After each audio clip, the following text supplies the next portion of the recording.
கடவுள் என் ஆயர் என்று திருப்பாடல்கள் ஆசிரியர் தாவீது உரிமையோடு வெளிப்படுத்தினார். கடவுள் த லார்ட் என்ற ஒற்றை சொல் விவிலியத்தில் முக்கிய சொல்லாக பதிவு செய்யப்பட்டுள்ளது.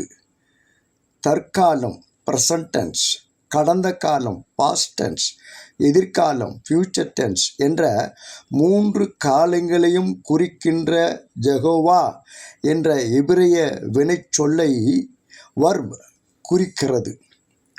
The one who is, who was, who is to be. Horeb என்ற மலையில் மோசேக்கு வெளிப்படுத்தின பெயர். யூதர்களும் தொடக்க கால கிறிஸ்துவ சமயமும் இப்பெயரை புனிதமாக கருதினர். இயேசு கிறிஸ்து யூதர்களுக்கு முன்பாக நிற்கும்போது இயேசு ஆபிரகாம் பிறப்பதற்கு முன்பே நான் இருக்கிறேன், யோவான் 8:58 என்றார். புதிய ஏற்பாட்டு இயேசு கிறிஸ்து பழைய ஏற்பாட்டின ஜெகோவா என்பது யூதர்களின் கூற்று. ஆபிரகாம், ஈசாக்கு, யாக்கோப்பு, மோசே என்பவர்களின் கடவுளை தாவீது தனது சொந்த கடவுளாக உரிமை கொண்டாடினார். சரியான முழு நிறைவான நல்ல ஆயர் கடவுளின் பாதுகாப்பில் இருப்பதால் எனக்கேதும் குறையில்லை என்று தாவீது உறுதியாக சொன்னார். கான்ஃபிடென்ட்லி. திருப்பாடல்கள் 23 பார்க்கலாம்.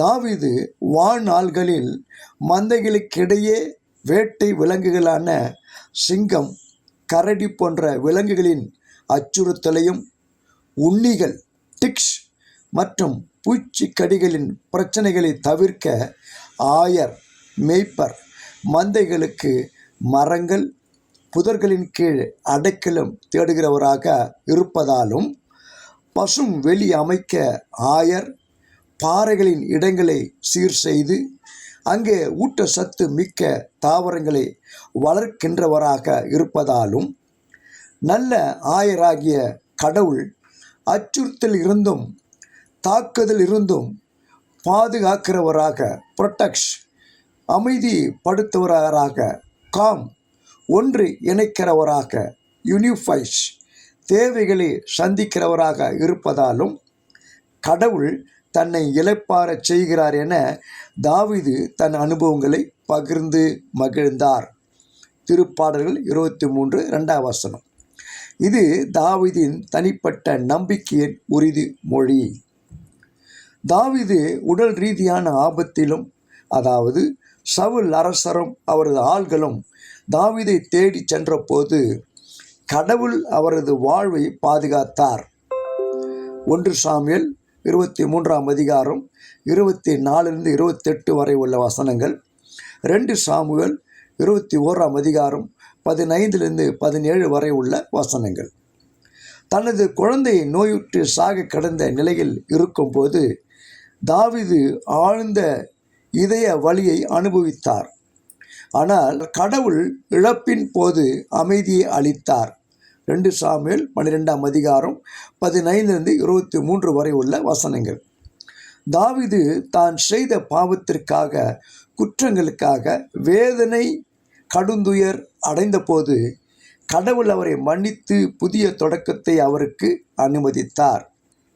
திருப்பாடல்கள் 51:1-17 வரை உள்ள வசனங்கள்.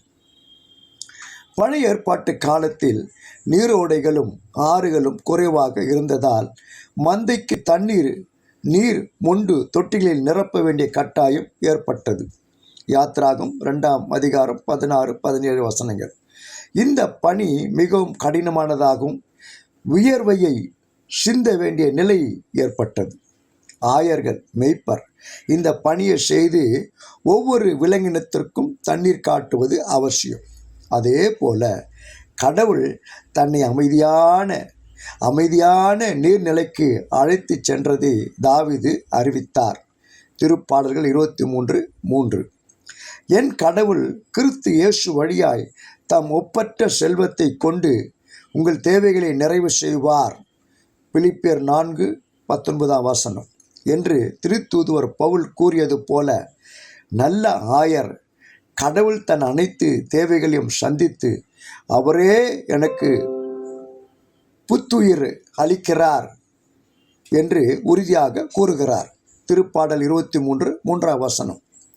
ஆயர்கள் மேய்ப்பர்கள் தங்களது மந்தைகளை பசுமையான புல்லுள்ள இடங்களுக்கு நடத்தி செல்வார்கள். சில நேரங்களில் மந்தைகளுக்கு அதிக அளவில் தாவரங்களை கிடைக்க செய்யவும் பல பூச்சி கொல்லிகளின் ஆபத்திலிருந்து தப்பிக்க செய்வோம், நல்ல நீர்நிலைகளை காணவும் பகலின் வெப்பத்தை தவிர்க்கவும் மந்தைகளை சாவின் இருளின் பள்ளத்தாக்கின் வழியாக செங்குத்தான பள்ளத்தாக்கின் வழியாக நடத்தி செல்ல வேண்டிய கட்டாயம் ஏற்படும். சாவின் இருள் என்பது துன்பகரமான அனுபவத்தை குறிக்கும். நல்ல ஆயர் மந்தைகளை கொடிய விலங்கிலிருந்தும் அல்லது பதுங்கி வேட்டையாடுகின்ற விலங்குகளிலிருந்தும் பிரிடேட்டர்ஸ் பாதுகாக்க வேண்டும். ஆனால் எந்த ஆதாரமும் தன்னிடம் இல்லை என்பதை நன்றாக அறிந்திருந்தார்.